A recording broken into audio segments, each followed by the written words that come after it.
2024학년도 대입 실측 분석, 오늘은 아주대학교 한번 알아보도록 하겠습니다. 수도권의 절대 강자 대학교, 또 수능 최저가 생각보다 센 대학교, 아주대학교 한번 알아보도록 하겠습니다.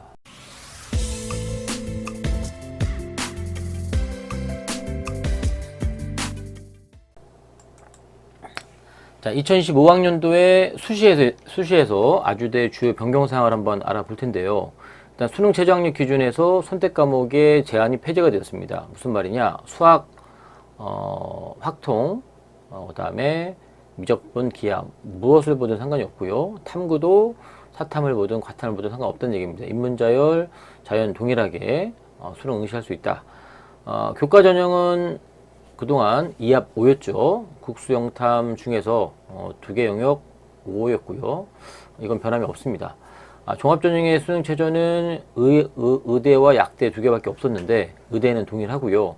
약대가 4합 7, 탐구 두 과목에서 3합 5로 엄청나게 완화가 되었습니다. 이게 큰 변수죠. 수능 최저 충족률이 30% 조금 넘는 상황이었는데 이렇게 변하게 되면 4개 영역에서 3개 영역으로 변하게 되면 수능 충족률이 좀 더 올라갈 가능성이 있겠고, 그러면 합격 점수가 좀 더 올라가겠죠. 의대 증원의 변수에다가 이런 최저 완화의 효과가 있기 때문에 전년 데이터보다는 상당히 약대가 올라갈 가능성이 있다. 그리고 참고로 의대와 약대는 교과에서는 뽑지 않습니다. 아주대에서는 종합에서만, 수시에서는 종합에서만 뽑고요. 종합전형 의학과는 최저가 4합 6입니다. 탐구 두 과목이고요. 마찬가지로 수학과학에 대한 선택 과목 제한을 폐지했습니다.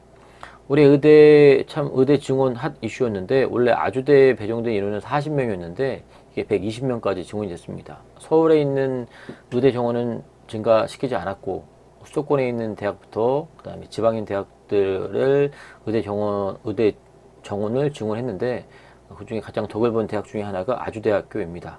120명으로 늘었는데 올해는 110명만 선발할 예정이라고 합니다. 자유전공학부 마찬가지로 아주대학교에도 신설이 있는데 인문 58, 자연 108명인데 수시에서는 교과에서만 뽑습니다.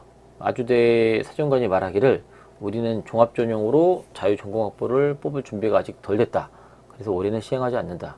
참으로 공감이 되는 말이었습니다. 어찌됐건 우리 아주대학교의 자유전공학부는 교과 전형에서만 뽑는다. 참고하시면 될 것 같고요. 자, 수시모집의 주요 변경 사항 중에 하나 이번에 모집 단위 관련된 얘기인데요. 자, 금방 얘기했지만 자유전공 학부가 신설이 됩니다. 항상 얘기하지만 새로운 학과 학부가 신설이 되면 기존에 있던 과에서 인원이 줄 수밖에 없어서 모집 정원을 꼼꼼히 잘 보셔야 되고요. 그동안 정보통신대학으로 운영되었던 걸 이름을 첨단 ICT 융합대학으로 이름 바뀝니다. 첨단이라는 말 들어가고 또 융합이라는 말이 들어가는 게 지금의 대세죠. 그리고 경제, 사회, 정치, 외교학과를 경제, 정치, 사회, 융합 학부로 통합을 합니다. 인문계열에서 살아남기 위해서 처절하게 몸부림치고 있는 게 보이죠. 경제, 정치, 사회, 융합 학부. 전년도에는 경제학과 따로, 사회학과 따로, 정치외교학과 따로 뽑던 이 학과를 이 학부로 묶어놨습니다. 이따가 데이터 뒤에 입결 자료 소개해 드릴 텐데, 자, 전년도 자료는 큰 의미가 없어졌습니다. 물리, 화학, 생명과학은 통틀어서 프론티어 과학부로 통합이 됩니다. 자, 물리, 화학, 생명과학. 또한 여기는 지구과학은 포함되어 있지 않는데 아주대는 지구과학을 기반으로 하는 학과가 없기 때문에 아주대 입장에서는 지구과학 선택하는 건 아무 의미가 없다라고 말씀을 하시더라고요. 어찌됐건 물화생을 통틀어서 프론티어 과학부로 통합을 했다. AI 모빌리티 공학과가 이전에 공과대학에 소속되어 있었는데 이게 미래 모빌리티 공학과로 이름이 바뀌고 소속도 공과대학이 아닌 ICT 첨단 융합대학으로 바뀝니다. AI 모빌리티 공학은 기존의 기계공학과와 AI, 소프트웨어, 컴퓨터, 이쪽 인공지능 이렇게 결합된 학과였는데 지금 미래 모빌리티로 바뀌어서 미래를 주도할 그러한 최첨단 학부로 자리매김하고 있는 것 같습니다. 이거는 통합이고 소속 변경이라면 응용화학생명공학과라고 하는 이 과가 응용화학과와 첨단 바이오 융합대학으로 이렇게 분리가 됩니다. 응용화학생명공학과가 이렇게 분리되는 것도 있다. 자, 그래서 우리가 2024년도와 25년도에 모집 요강을 살펴서 어떤 변화가 있는지 한번 볼 텐데, 자, 금방 말씀드렸던 AI 모빌리티 공학과가 공과대학에 크게 쏘는데 2024학년도에는 2025학년도에는 공과대학에 있던 AI 모빌리티가 첨단 ICT 융합대학으로 옮기면서 이름도 미래 모빌리티 학과로 바뀌고요. 이름도 5명에서 22명으로 엄청나게 증원되는 것을 우리가 볼 수가 있습니다. 또한 아까 말했던 첨단 ICT 융합대학이 새로 생겼고요. 그리고 여기 수학, 물리, 화학, 생명과학에 해당하는 자연과학대 중에서 수학만 남겨놓고 물화생을 묶어서 프론티어 과학부로 이름이 바뀌었고요. 그 다음에 물리 5, 화학 5, 생명과학 5이 3개가 묶이면서 18명으로 조금 증원이 되었다. 아까 약대 말씀드렸지만 약대는 교과에서 안 뽑아요. 여기도 마찬가지이고요. 그 다음에 아까 말했던 응용화학 생명공학과가 응용화학과와 그 다음에 뒤에 보여드릴 첨단 바이오 융합대학으로 이렇게 분리가 된다.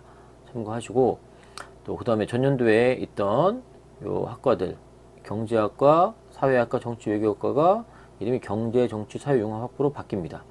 이거 참고하시고 그리고 전년도에 없던 자유전공학부 인문과 자연이 이렇게 새로 신설이 되는데 모두 다 교과로만 뽑습니다. 종합으로는 2015학년도에는 종합으로 뽑지 않는다. 참고하시면 되겠고요. 또 이 비즈니스 학과라고 이름 붙였던 이 학과가 2015학년부터는 경영 인텔리전스 학과로 바뀝니다. 엄청난 변화들이 있으니 전년도에 입결 자료에 있던 학과가 2015학년도에는 없어요. 그러면 뭐가 바뀌었다 이렇게 참고하셔야 됩니다. 자, 이제 교과 전형부터 살펴볼 텐데 고교 추천 전형이죠. 교과 전형은 학교장 추천 전형인데 학생부 100으로 뽑는 전형이고요. 과목은 국영, 수사, 과를 반영합니다. 진로 선택은 3과목만 반영하는데 A 맞으면 1등급, B 맞으면 3등급, C 맞으면 5등급으로 인정해 주고요.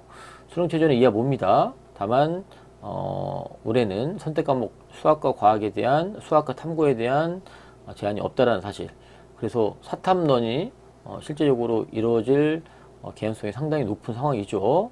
특히나 아주대는 공대 쪽이 자연계열 쪽이 상당히 매력적이고 경쟁력이 있는데 아주대를 생각하는 학생들 중에서 공대를 지원하면서 사회 과목을 보면서 올 수도 있다. 자, 수능 최저는 이하 뭔데 그래도 생각보다는 높아요. 높은데 아주대 같은 경우는 작게는 34%, 아주 많이 충족할 때는 67%까지 충족이 됐는데 어찌됐건 이건 뒤에서 제가 데이터로 보여드릴 거고요. 입결은 1등급 후반부터 중후반부터 2등급 중후반까지 나옵니다. 이전 연도에는 3등급 넘어가는 학과도 있었지만 어찌됐건 70% 컷만 놓고 봤을 때는 2등급 중후반에서 마무리되고 대부분 2.5등급 안쪽에서 형성이 됩니다. 그래서 3개 연도에 대한 자료를 볼 텐데 2022학년도는 최저가 2합 4였습니다. 상당히 높았죠. 그래서 충족률이 상당히 낮다 보니 등급이 상당히 올라갔습니다. 그죠? 낮아진 거죠. 올라간 게 아니라 숫자는 올라간 거고 개념은 낮아진 거죠. 그래서 심지어는 3등급 초중반까지 점수가 형성됐다는 이런 학과들도 있는데 그 이유는 최저 충족이 그만큼 안 됐기 때문에 그리고 또 2022학년도에는 진로 선택 과목을 반영하지 않았습니다. 2013년도부터 진로 선택 과목이 반영이 되니까 약간의 내신 상승의 효과도 있고 게다가 최저가 2합 5로 바뀌면서 좀 더 충족률이 높아질 가능성이 있죠. 그래서 2등급 중반대 형성이 많이 되고요. 인기 있는 과들은 이렇게 2등급 초반 그리고 1등급 때 후반까지 형성되는 과들이 있었고 2024학년도 올해 입학했던 학생들의 데이터는 충족률에 따라 다르긴 하지만 아까 봤을 때 첨단 신소재 공학이나 그다음에 전자공학 인기 있고 그다음에 내신 높은 아이들이 많이 쓰는 과들은 그만큼 충족률이 높고 거꾸로 얘기하면 충족률이 높기 때문에 그만큼 등급도 입결이 높게 형성이 되고요. 간호학과 같은 경우는 1.56 아까 충족률이 가장 높았던 학과 중에 하나였죠. 1.56 이렇게 형성이 됐습니다. 이에 반해 이제 인문계열, 상경계열 쪽은 마찬가지로 2022, 3, 4 변화를 봤을 때 2022학년도는 최저가 높았기 때문에 심지어는 국어과 같은 경우는 4.34까지 이게 70% 컷입니다. 4등급 중반까지 점수가 형성이 됐었고 전반적으로 2024학년도도 2등급 중후반까지 점수가 형성이 됩니다. 충족률이 그만큼 낮고요. 그 다음에 심한 경우는 50% 아래로 떨어지는 사학과 같은 경우도 그러니까 2등급 후반까지 형성이 되고 또 반면에 인기 있는 학과들은 또 2등급 초반에 형성되는 과들이 생깁니다. 올해 우려할 거는 수능의 난이도 그리고 의대 정원과 여러 가지 이슈들로 인한 수능을 어떻게 대할 건지 어떻게 볼 건지 수능이 어렵게 나와서 전체적으로 망하는 분위기면 충격률이 많이 떨어질 거고 생각보다 점수가 많이 술렁거릴 가능성이 있는 거죠. 아주대의 전년도 자료를 보고 내 점수로 가기가 어려운 친구들은 수능에 자신이 있다면 좀 과감하게 도전할 필요가 있겠고, 또 반대의 경우라면 아무리 좋은 내신이라도 수능에 대한 자신이 없으면 아주대도 그림에 떡이 들 가능성이 있다. 자, 종합전형은 에이스 전형과 첨단 융합 인재 전형 두 개를 운영하고 있는데요. 둘 다 단계형입니다. 1단계 300서를 뽑은 다음에 2단계 면접 30%를 보는 거고, 둘 다 면접은 진위 여부 파악한 서류용 자기 서류 확인에 대한 진위 확인 면접이라고 보시면 됩니다.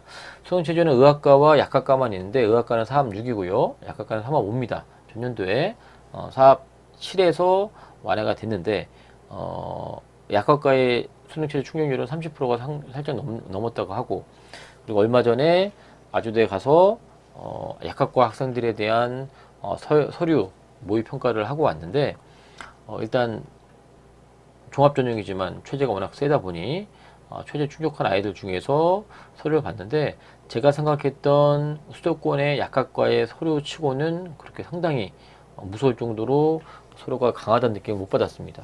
그냥 일반계 고등학교에서도 평소에 메디컬에 관심이 있고 특히나 생명과학과 화학을 기본 베이스로 깔아놓고 그러고 나서 거기에 관련된 여러분들의 지적 호기심을 채우는 그런 활동들, 그리고 탐구 활동들을 어느 정도 심도 있게 진행을 하면 충분히 아주대 해볼 만하다.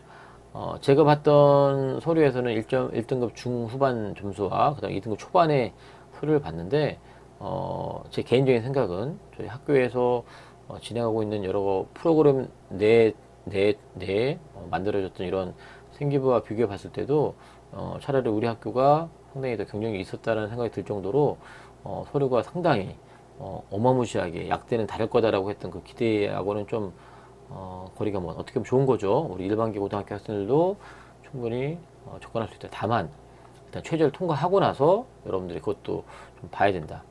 자, 에이스 전형은 학업 역량, 진로 역량, 공동 역량 똑같습니다. 첨단 융합 인재 전형이 똑같은데 다만 비율이 다르죠. 학업, 진로, 공동체는 골고루 이렇게 점수가 분포되어 있는 거 보니, 퍼센테이지가 분포되어 있는 거 보니, 그러니까 골고루 잘하는 이런 학생들을 원하는 거라면 첨단 융합 인재 전형은 학업 진로가 상당히 높고요.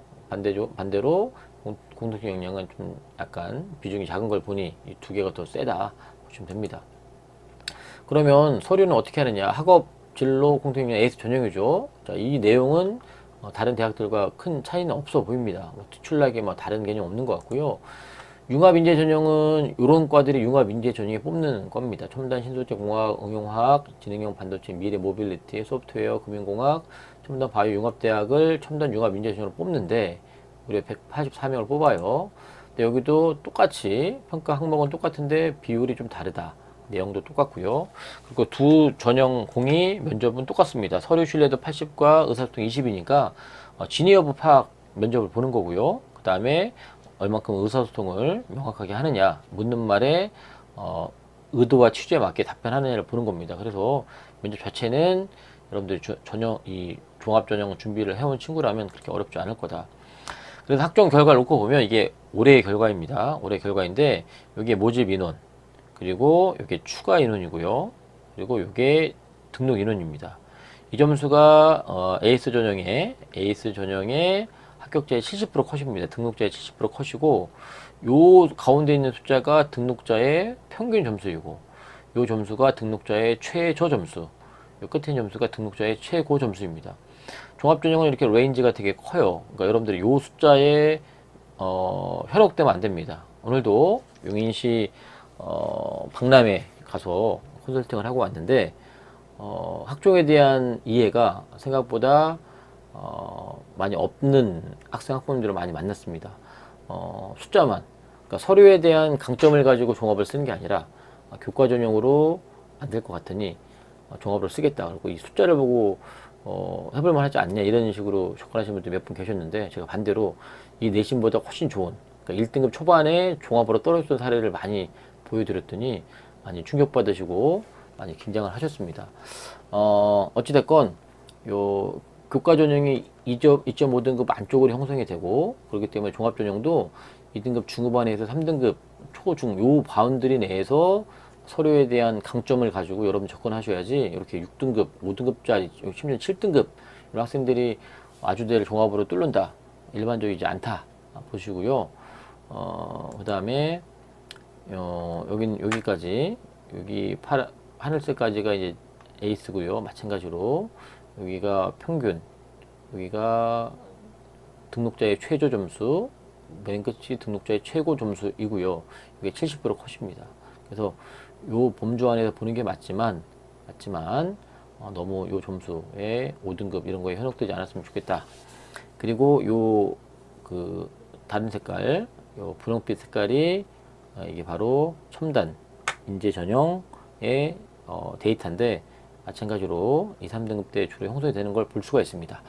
자, 그래서 이제 한 학기가 다 끝났을 거고 여러분들 이제 내신 등급이 다 확정이 됐을 거고 그리고 7월 달까지 모의고사를 보는 과정에서 여러분들이 어떤 수능의 위상이 있는지도 다 파악이 됐을 겁니다. 학종은 여러분들이 안 쓰려고 마음 먹어도 안 쓸 수가 없어요. 웬만한 사람들은 학종의 이 카드에 여러분들이 눈을 돌릴 수밖에 없습니다. 이유는 간단합니다. 교과 전형으로 뚫을 수 없는 전형인데 여러분들의 목표가 높으면 당연히 학종을 바라볼 수밖에 없습니다.